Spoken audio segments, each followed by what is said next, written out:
fuego lento tú nada. A fuego lento, como para empezar una campaña. Pues yo le decía a Ramón, a mí me gustan tanto las campañas, sea de donde sea, del club del barrio igual, me vienen bien.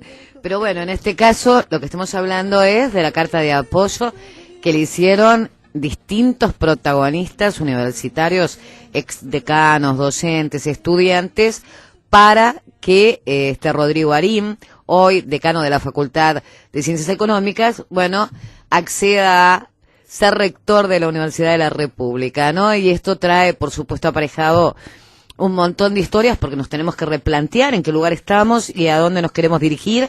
Y bueno, hoy tenemos previsto hablar de este tema. En este caso la tengo Anita Ruggeri como estudiante, como del otro lado va a estar dentro de un rato nada más Gregory Randall como docente. Ya lo conoce este programa. Vamos a empezar. Las mujeres siempre somos más puntuales. Hola Anita, buenas tardes. Buenas tardes. Bueno, gracias por el espacio. Y bueno, sí, la carta de apoyos a Rodrigo Arim salió ahora hace ya unos cuantos días y ha sumado, más allá de las firmas originales, que ya de por sí eran cuantiosas, ha sumado un montón de... Sí, yo empecé con 70 firmas. Sí. Y el día que ya eran 300. El mismo día se juntaron en el entorno de 250 firmas más y al día de hoy ya está rozando, digamos, anda en el entorno de las 500. Así que, bueno, es importantísimo, ¿no? El apoyo que vienen recibiendo y además el hecho de cómo se vienen moviendo, ¿no? En este tema, por supuesto, hay sectores para los cuales es más fácil la manifestación y la expresión, no solo la voz, sino también el voto. En el caso de los estudiantes no es tan fácil. Y en el caso de los estudiantes estamos... Te la voy a complicar de entrada, Anita, qué mal. No te preocupes, vine preparada para ello. Bueno, en el caso estudiantil estamos como que afrontando una situación que es un poco desagradable de cara a una elección de rector. O sea, hay tendencias que están evitando que la federación salde de la forma en la cual correspondería saldar.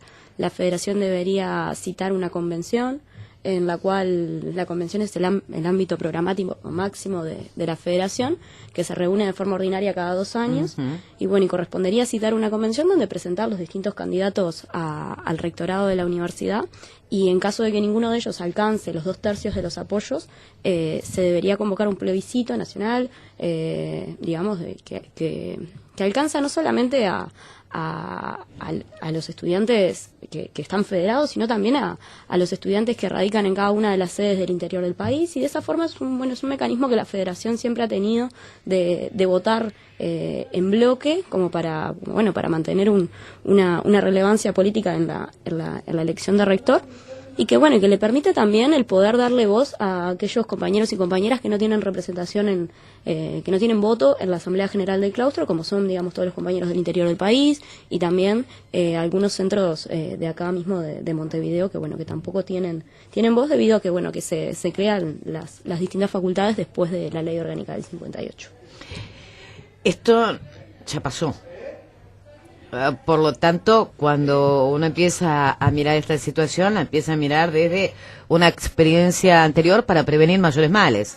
Una experiencia anterior que fue distinta. La experiencia anterior fue, estaba también sobre la mesa el nombre de Roberto Marcarián y estaba en aquel momento el de Álvaro Rico, que era respaldado por un colectivo de centros de estudiantes bastante amplio.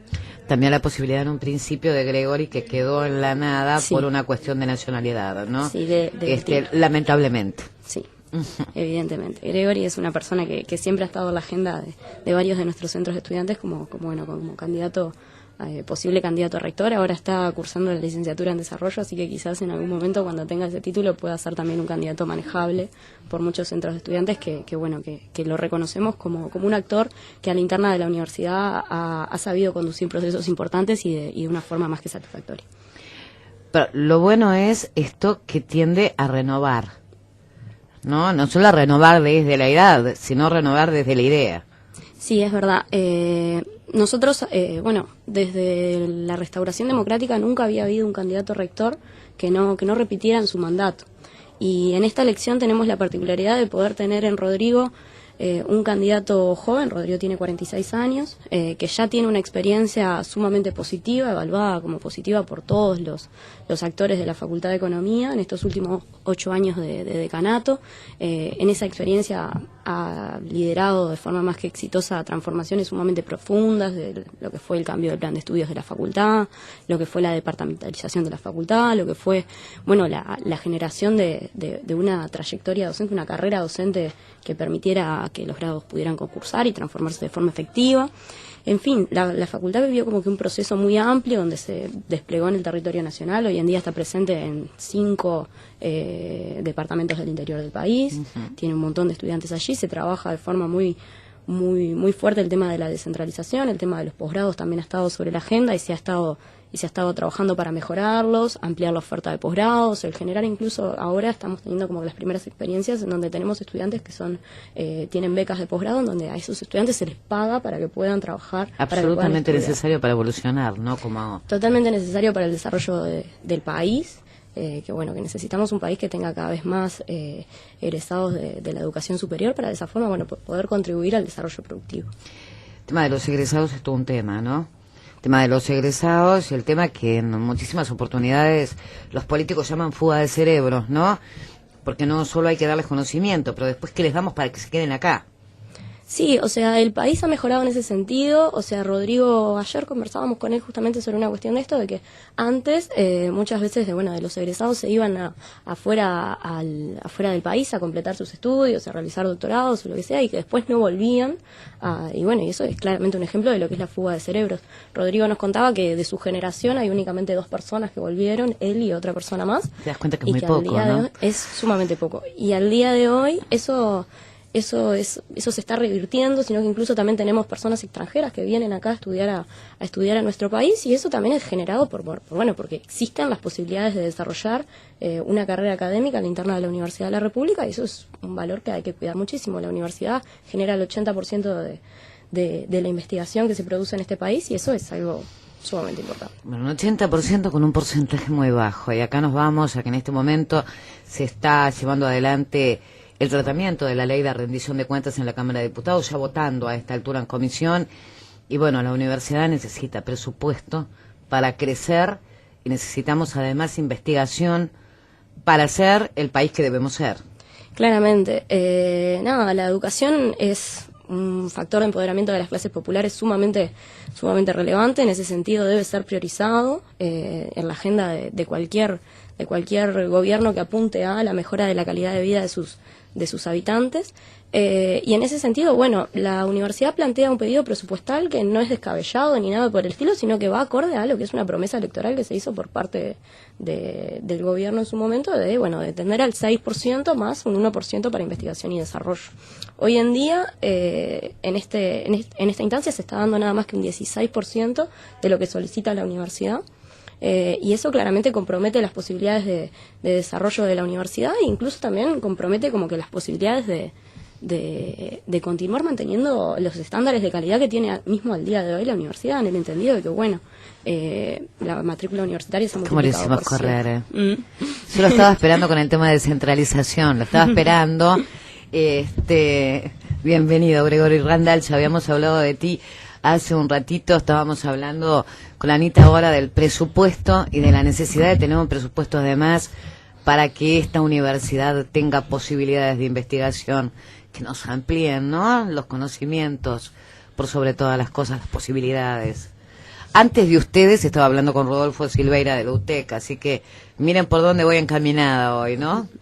Bueno, buenas tardes. Sí, efectivamente, el tema del presupuesto para la investigación tiene que ver con el tema del interior, de una manera un poquito, quizás compleja, pero me gustaría mencionar eso. No es nuestra primera charla, y a mí me enamoró muchísimo siempre el pensamiento de tus cadenas productivas que tuvieran que ver con la economía local, ¿no? Sí. En esto de ampliar frontera. Sí, pero yendo a este tema, la universidad a la cual ahora se le está dando muy poco presupuesto, uno puede analizar este tema en términos de qué tan poco presupuesto nos están dando ahora. Pero en realidad hay que saber que esto es un proceso acumulativo. En realidad el gobierno del primer gobierno de Frente Amplio dio un incremento muy sustantivo a la universidad, del orden del 70%. Uh-huh. Pero ya en el segundo gobierno de Frente Amplio fue retaseado de manera brutal el presupuesto que salió a la universidad. Y puede haber un poco de confusión porque efectivamente se apoyó en aquella ocasión prácticamente todo lo que pedimos para el programa en el interior y un poco más de la mitad de lo que pedimos para el plan de obras.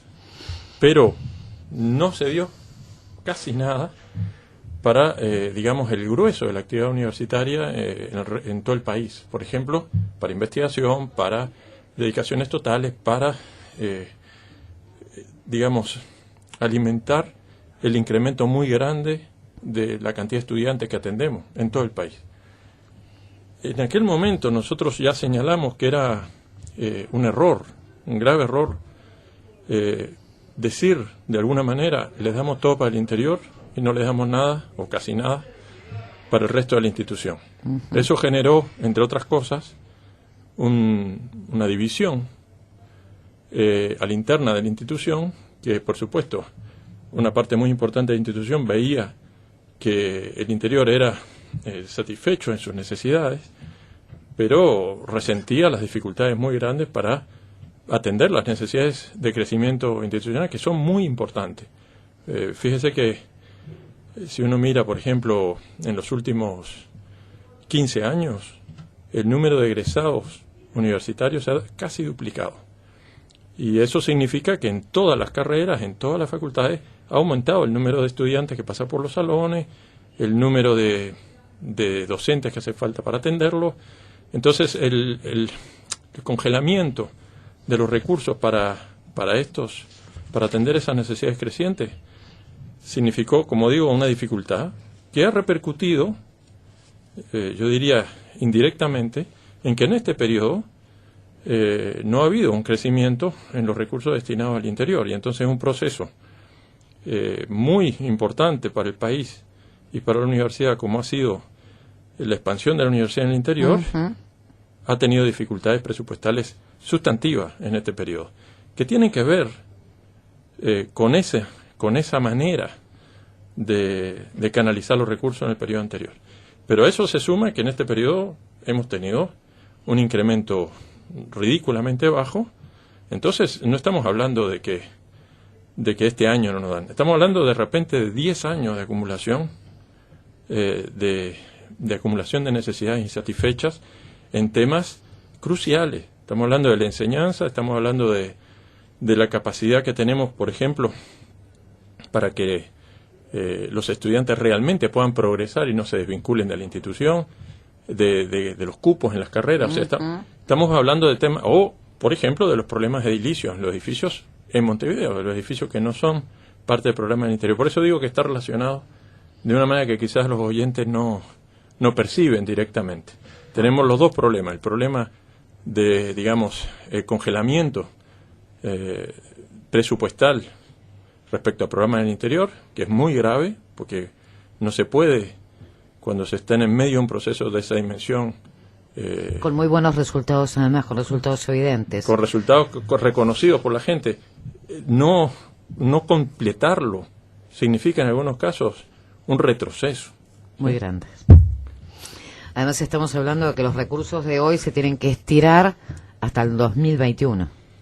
Claro, bueno, allá está el clásico tema del último año preelectoral, la repetición de presupuesto en el primer año del nuevo gobierno, es decir que hay y eso se suma con que la manera en que este gobierno ha manejado el tema presupuestal para la educación, por lo menos, ha sido nefasto, porque no nos ha permitido planificar. La universidad necesita mirar el mediano y el largo plazo, siempre ha trabajado de esa manera, y no se puede decirnos, como nos dijeron, bueno, por este año, y lo discutimos de nuevo el año que viene, por este año y por este año, siempre mostrándonos además una especie de ilusión óptica del 6%, que es una cosa... Que no permitió prevenir tampoco, ¿no? Porque en definitiva... no permite planificar, y eso en la educación es muy complicado, no planificar. Es quizás una de las virtudes que tiene nuestro sistema educativo, que es su autonomía del poder político, que le permite pensarse con independencia o con relativa independencia de los vaivenes de la política partidaria, de las elecciones. Bueno, eso se ve un poco limitado por esta especie de trozamiento del presupuesto año a año, que hace muy difícil la planificación. Tenemos varios problemas acá, pensando en el futuro, Sí. ¿no? Que es hoy, ya Sí. empezó. Es el tema de que hay un mundo que nos obliga cada vez más a ser buenos y mejores, a estudiar toda la vida y a ir cambiando permanentemente, porque todo cambia. Eso en principio. Pero también tenemos esto que tú decías, ¿no? Esa evaluación de que fuimos al interior, que ganamos un montón de posibilidades, que le dimos a los uruguayos de distintas zonas un montón de posibilidades, y eso no puede pararlo. Tenemos que acelerar, ¿no? Porque ahora ya sabemos que se va por el buen camino, que ganamos, ¿no? Con las distintas regionales en el interior, como empezó a moverse la cosa universitaria descentralizada. Yo creo que ese es un tema que el país tiene que realmente analizar en serio. La universidad hizo un esfuerzo muy grande, estamos contentos de los resultados, hay algunos números que lo muestran. Solamente este año, ingresaron 4.000 jóvenes a estudiar en las sedes del interior, 4.000 jóvenes de los cerca de 20.000 o alrededor de 20.000 que entraron a la universidad, lo hicieron en el interior. Más del 10% de nuestros estudiantes, en este momento alrededor de 14.000 estudiantes, estudian en las sedes del interior, y empiezan a producirse algunos hechos, en mi opinión, van a cambiar para siempre la vida cultural y social y económica de algunos lugares. Por ejemplo, que la ciudad de Tacuarembó esté construyendo no sé cómo llamarle. Un campus. Es una Por especie decirlo pequeña. de alguna forma. No, ya tenemos el campus junto con el INEA donde está la universidad, pero la ciudad está construyendo una especie de ciudad universitaria, Sí. para 200, digamos. Y es fantástico esto. Eso es maravilloso, ¿no? Quiere decir que la sociedad está tomando esto de una manera muy muy fuerte, y Bueno, pero está apostando a lo que tiene que ver con su economía local. exacto. Y Vamos a prepararlo, vamos a que se quede. hay 1.000 jóvenes que estudian en Tacuarembó en este momento. Yo creo que eso como proceso es irreversible. La universidad no va a dejar en la estacada al país que después de haber empezado esto. Lo que puede pasar, y sería bastante dramático, es que en un proceso de esa naturaleza que está empezando y que lleva varios años, que se asiente, que se cree una cultura, se vea enlentecido, y eso afecte de repente la calidad de las cosas que se hacen. Ya en muchos de esos lugares estamos alquilando locales, los edificios que construimos ya están totalmente saturados. Ya en algunos de esos lugares tenemos dificultades para contratar nuevos docentes o para aumentar las horas o darle las condiciones adecuadas a los docentes para que puedan investigar, desarrollar su trabajo y enseñar. Entonces sería muy, muy penoso que un esfuerzo que el país ha hecho, porque yo digo, no fue solo la universidad, fue el país que lo hizo. Este ejemplo de Tacuarembó, esos Que dormitorios, se puede llegar a copiar en cualquier momento por supuesto, en otros lugares. eso lo está construyendo la ciudad, o sea, la intendencia, junto con la OPP, o sea, es el país, es la población. Bueno, eso hay que mantener ese ritmo. Y lo otro que me parece un poco triste es que el plan que nosotros teníamos incluía 5 centros universitarios regionales. Era el este, el noreste, el litoral, el suroeste y el centro-sur. Bueno, alcanzamos a construir fundamentalmente 2, el Cure y, digamos, Maldonado Rocha 33 y el litoral norte, o sea, Artigas, Salto, Paysandú y Río Negro. Casi construimos el centro regional del noreste. Tenemos sedes importantes en Tacuarembó, en Rivera y en Cerro Largo, pero ahí, por ejemplo, no hemos logrado todavía constituir el centro regional, el centro unitario regional. Y en el centro sur y el suroeste está totalmente congelado. Entonces las esperanzas que se generaron la energía que se movilizó de muchas partes en ese proceso de alguna manera se ha visto frustrada, y eso es una pena, y yo creo que es importante, digamos, que el país de alguna forma ayude, y aquí hablo del país, no solo de los políticos, ayude a que la universidad retome ese camino. Viene bien este punto de acá, ponerlo ahí, porque ahora estamos planteando la posibilidad de Rodrigo Marín como rector. Pues claro, cuando usted piensa en esto y dice, bueno, yo tengo que evaluar en qué lugar me encuentro. Hay muchísimas cosas que van a necesitar, como hablábamos, recursos. Hay otras que van a necesitar de determinado orden. Hay otras que van a necesitar de cambios. Y, por supuesto, de ideas renovadoras en esto que tiene que ver justamente con el saber.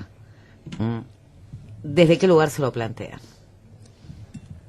Bueno, yo creo que la universidad tiene que empezar a, primero que nada, tiene que asumir a nivel Me olvidé de la gobierno. actitud política. También se necesita eso, actitud Sí, política. por supuesto que sí. Yo entiendo que la universidad tiene que salir del estancamiento político en el que se encuentra actualmente, tiene que replantearse la necesidad de dar determinados debates y tiene también que plantearse el de escuchar, digamos, a los distintos colectivos que lo componen y que se expresan a través del cogobierno y que hay que generar el clima correcto para que de esa forma esas discusiones se puedan transformar en realmente transformaciones efectivas que podamos ver en la práctica. Hoy en día, con lo que ha sido el capital que ha acumulado la lucha feminista a lo largo de estos últimos años, no puede ser que la universidad no se plantee a sí misma tener un espacio de cuidados, tanto para las estudiantes que necesitan compatibilizar su vida reproductiva, digamos, con sus estudios. No puede ser que la carrera docente esté sumamente feminizada en los primeros grados y luego en los grados más altos prácticamente no existen mujeres. Eso quiere decir Aquellos que lo discuten en las redes. Eso quiere decir que a la interna de la universidad existe un techo de cristal que tenemos que de una vez por todas romper y la universidad tiene que tomar medidas claras para poder tender hacia eso. Yo recién estaba mirando ahora, porque eso es una cuestión también que tiene el desarrollo de la universidad en el interior del país, que no es simplemente algo de que va en retroceso alcanzando, digamos, el desarrollo que tiene la Universidad de Montevideo, sino que en muchas cosas han tenido iniciativas que son totalmente innovadoras y hoy en día estaba viendo cómo el litoral norte, en la sede de Salto, se está realizando una encuesta para hacer más o menos, para poder de esa forma analizar cuáles son las demandas de cuidados que existen entre estudiantes y docentes en el centro regional. Cosas de esa forma poder dimensionar cuál es la demanda efectiva y cuál es la respuesta que tiene que dar la institución a esa necesidad. Hoy en día tenemos también estudiantes en situación de privación de libertad que están inscribiéndose a la universidad y la universidad necesita generar dispositivos institucionales para poder reconocer esa realidad y para poder adaptarse a ella, para poder empezar a dar los primeros pasitos para transformar los centros de reclusión de este país en realmente espacios de rehabilitación, y en ese sentido entiendo que la universidad tiene muchísimo para aportar. Hoy en día se está haciendo en base mucho a músculo y a fuerza militante, claro, y comprometidos con... A ganas. Claro, pero eso tiene que consolidarse, eso también necesita inyección de recursos. Y para también que sea en serio, además, ¿no? Sí, por más supuesto. allá de la intención. Claro, hay que estabilizar, y también una cuestión de que esos impulsos se dan en base a cada uno de los servicios de forma aislada y que no hay ninguna política central que apunte a darle una coherencia y que facilite el diálogo entre las instituciones, que es necesario para poder garantizar que estos estudiantes y estas estudiantes puedan transitar por la Universidad de la República en igualdad de condiciones que el resto. Está bueno, porque dijiste dos cosas que me parece que tienen que ser para todo, ¿no? El hecho de evaluar para seguir creando, y por sobre todas las cosas, ese eje de comunicación, ese vaso comunicante con todos los sectores de la sociedad, porque en definitiva nos debe mover la academia. Gregory. Mira, yo creo que las transformaciones que requiere la universidad y el sistema de educación del país, en lo que nosotros podemos participar, son transformaciones complejas, muy complejas, y de largo plazo. Por ejemplo, crear un sistema público real, un verdadero sistema público de educación, donde las instituciones colaboren, donde efectivamente exista un tránsito horizontal entre los distintos, digamos, en las carreras de los estudiantes, donde se compartan recursos, donde puedan existir equipos docentes combinados, ¿verdad? Etcétera, etcétera, etcétera. Por ejemplo, eso es un proceso tremendamente complejo en un país donde, bueno, las instituciones son autónomas, algunas son dependientes del poder político en los hechos, otras son cogobernadas, hay tradiciones muy diversas, sí. Hace falta trabajos de muy largo plazo, hace falta convicción y hace falta generosidad y apertura. Y la universidad tiene que dar esa señal de consistencia a lo largo del tiempo, de generosidad y de apertura. Otro ejemplo tiene que ver con las transformaciones internas de la institución. Nosotros, por ejemplo, para lograr que haya un número mayor de estudiantes que egresen en distintos niveles, eso no se decreta. Eso es empezó, por ejemplo, no diría empezó, pero uno puede poner como un punto importante en esa historia la aprobación de la ordenanza de grado hace ya más de 6 años, o 8 años, no sé, no me acuerdo si fue en el 2010 o en el 2011.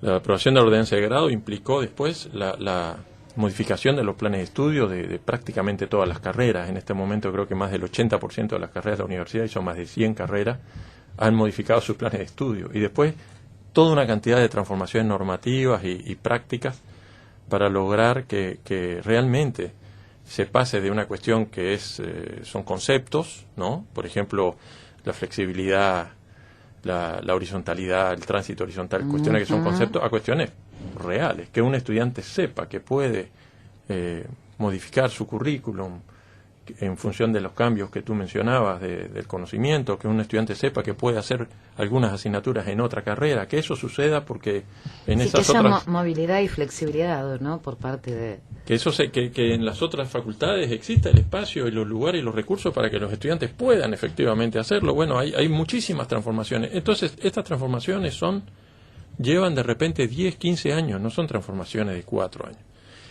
Y el tercer elemento es que hace falta, además de los recursos que son fundamentales, hace falta un clima, hace falta un proyecto, hace falta que la gente se embandere con eso y entregue su esfuerzo para un proyecto colectivo y sienta que es reconocido por eso.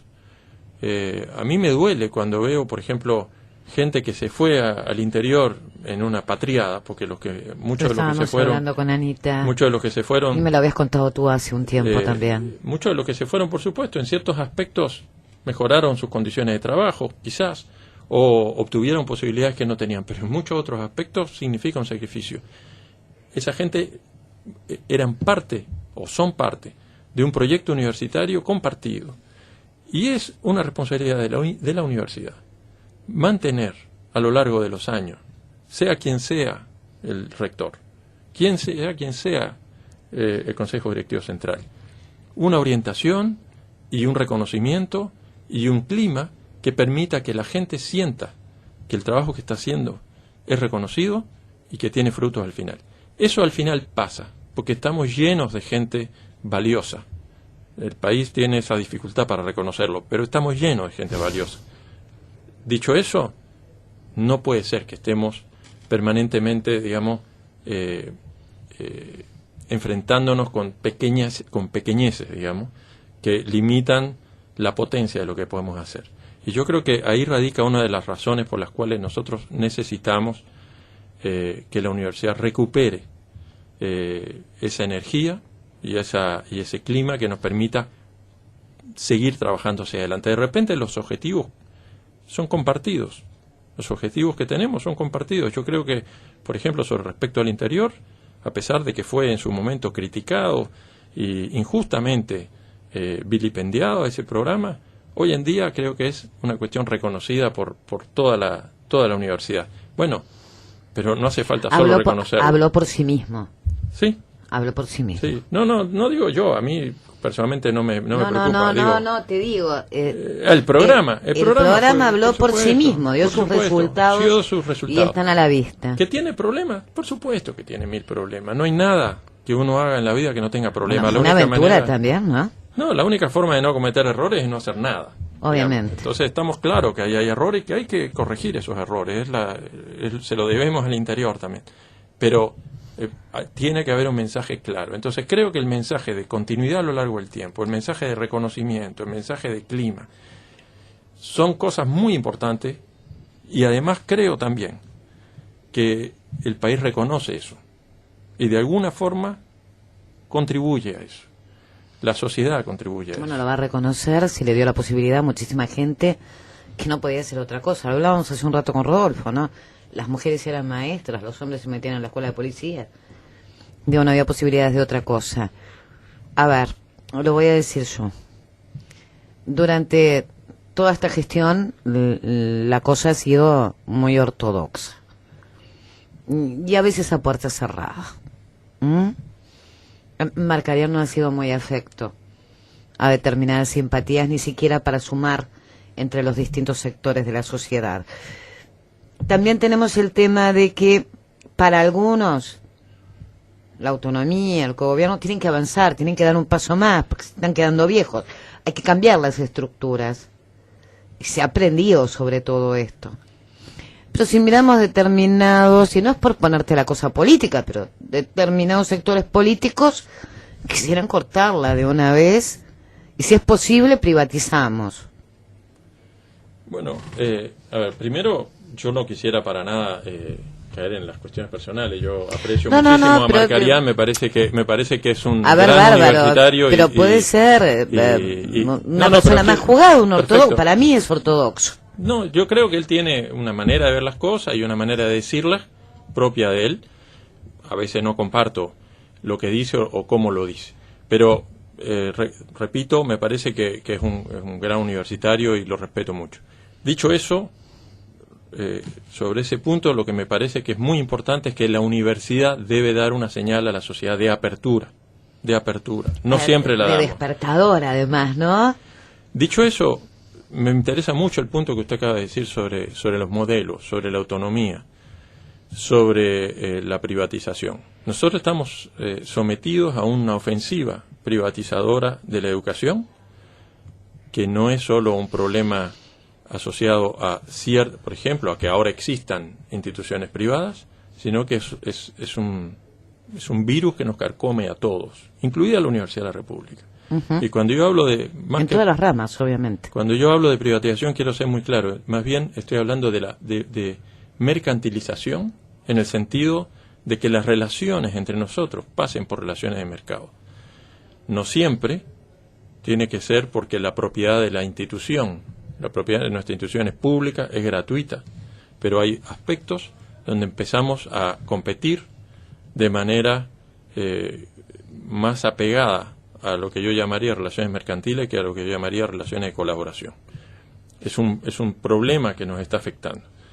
Eso se introduce por muchos lados, pero por ejemplo los mecanismos de evaluación con los cuales somos evaluados los docentes, con los cuales somos evaluados los investigadores, apuntan fundamentalmente a lo individual, apuntan fundamentalmente a la competencia y no siempre reconocen, como debe ser, la colaboración, la generosidad, otros tipos, o el trabajo colectivo.